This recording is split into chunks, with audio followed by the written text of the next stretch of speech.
Welcome to our podcast, Sound is Protest. I'm your host, Latham, and I'll be joined today with two guest speakers, Megan and Taylor. Today we're diving into the powerful role that music plays in political and social movements. Songs have always been more than entertainment. They're a way to express resistance, unify people, and demand change. In this episode, we'll be focusing on two songs that come from very different moments in history, but share a common spirit. Give Peace a Chance by John Lennon, released during the Vietnam War protests in 1969, and Afilando los Cuchillos by Residente, Ailey, and Bad Bunny, which became a rallying cry during the Puerto Rican protest of 2019. We'll take a closer look at the instruments used in the original versions of these songs and explore how different covers and remixes have adapted them.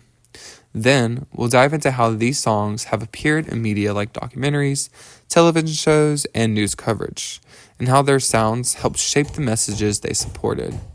But before we get into the instrumentation and media appearances, we're going to first go ahead and introduce each song and the moments in history that they represent.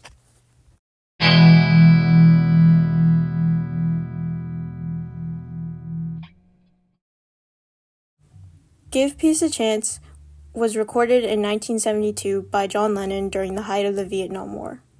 Recorded during his famous bed-in with Yoko Ono, the song became a simple but powerful anthem for peace movements around the world. The song was reissued in the 1990s and still has a powerful message today.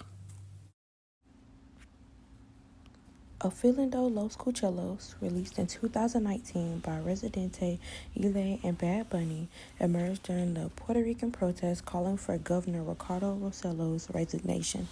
The song is a sharp lyrical takedown of political corruption and became the unofficial soundtrack to the movement. When we look at both Give Peace a Chance and Afilando los Cuchillos, we can tell that they come from completely different moments in history. And yet they share a similar purpose. Both songs give voice to large-scale social movements using repetitive and memorable structures to unite people. While Lennon's song is a peaceful communal chant, Afilando los Cuchillos is urgent, direct, and aggressive. And despite their stylistic differences, both tracks show how music can serve as a powerful rallying force across generations and cultures.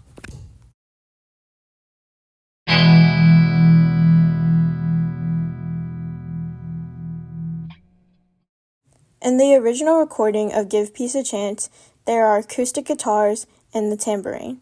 Something I think that is significant is the people coming together clapping the beat of the song. Everyone clapping together brings in the feeling of the shared emotion people have during that time. There are no notable remixes of Give Peace a Chance, just the remastered version called Give Peace a Chance Ultimate Mix, which is almost the exact same as the original, just doctored up audio. Some notable covers include Paul McCartney performing it during one of his concerts, along with Let It Be and A Day in the Life. Bon Jovi sang it during a live, along with the song Imagine, and Ringo Starr and his all-star band performed it live in 2008. Now let's jump into Afilando los Cuchillos and kind of go into their instrumentation. So the song came out in 2019, right in the middle of the Puerto Rican protest, as we mentioned. And the original recording, it has a really intense, layered sound. It's driven by heavy Latin percussion. We see a lot of congos and snare drums, mixed with a deep bass line that keeps the energy moving forward. You also hear a lot of synthesizers in the background, which kind of adds a tense, almost urgent atmosphere. And when it comes to the vocals, they're delivered very similar to rap. It's very sharp, very rhythmic, and packed with a lot of emotion. You can hear the anger and urgency in pretty much every line. When artists perform this song live, especially at protest or in orchestral settings, the sound does change a bit. It involves more real instruments instead of the digital beats that was used in a production. So we get those live drums and congos. And sometimes you'll even have versions add in brass instruments like the trumpets and trombones, really just to make it more powerful. An acoustic or a stripped down performance, it's usually a piano will be swapped in or guitar, just giving it a little bit of a softer feel, but you still feel the message.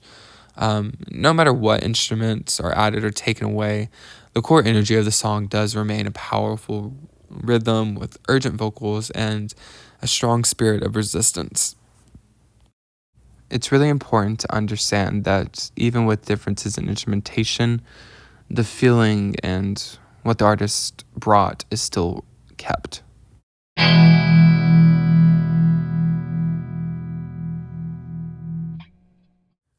Now we're going to look at how Afilando los Cuchillos appears in media beyond music streaming. The song became deeply associated with the 2019 Puerto Rican protest. It's featured in YouTube documentaries, political commentary videos, and even clips shared by major news outlets. Unlike traditional background music, it often appears diegetically, which means that it's part of the real-world footage where protesters are actively singing or playing it during rallies. Other times, the song is used non-diegetically, which means that it's layered over montages of protest footage to build emotion and urgency. In these media appearances, it's not just the song you hear.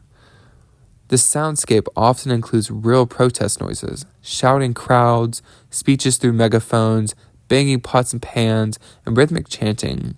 These ambient sounds deepen the connection between the song and the real-world activism it represents.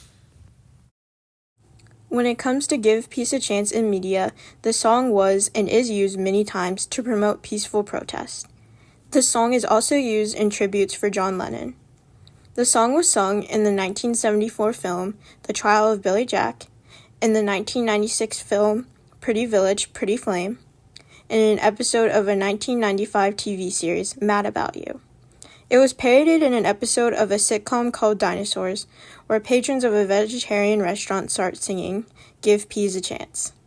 One more thing I wanted to note is that in the 2006 elections in Nicaragua, "Give Peace a Chance" was illegally used and was translated with tweaked lyrics to influence people to vote. Daniel Ortega used it for a political campaign and is using it somewhat as a government anthem. Online, fans from Nicaragua wrote Yoko Ono a letter so that a claim can be made, because the song's message actually goes against what Ortega's interests actually are. They said in the letter, "It does not seem fair that Daniel Ortega is taking advantage of the music and legacy of a man with principles as John Lennon." Despite the time gap, both songs serve as a musical catalyst for protest, sharing themes of resilience and collective action. I think it's really important what we're trying to get at with media appearances, and a lot of the stuff that we talked about so far is that music is so much more than just music. It really becomes something bigger than itself, bigger than I really believe that the artist itself would have thought it would become.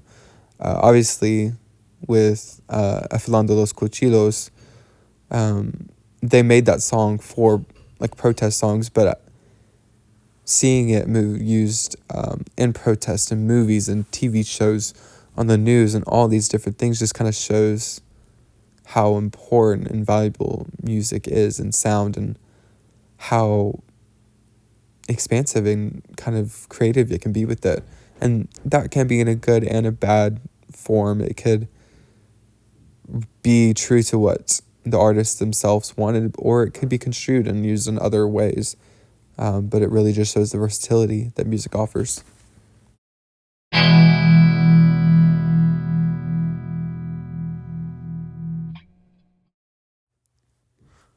And this brings us to the end of our episode. So once again, thank you for tuning in to Sound as Protest. These songs remind us that music isn't just entertainment. It's a tool for activism, a way to call for change, and a soundtrack to real historical moments. Whether it is a simple acoustic chant for peace or a hard-hitting rap demanding political justice, sound continues to amplify the voices of those fighting for a better world. We hope this episode inspires you to think about the music that moves you and how it might be moving the world too. Thank you, and once again, We are sound as protest.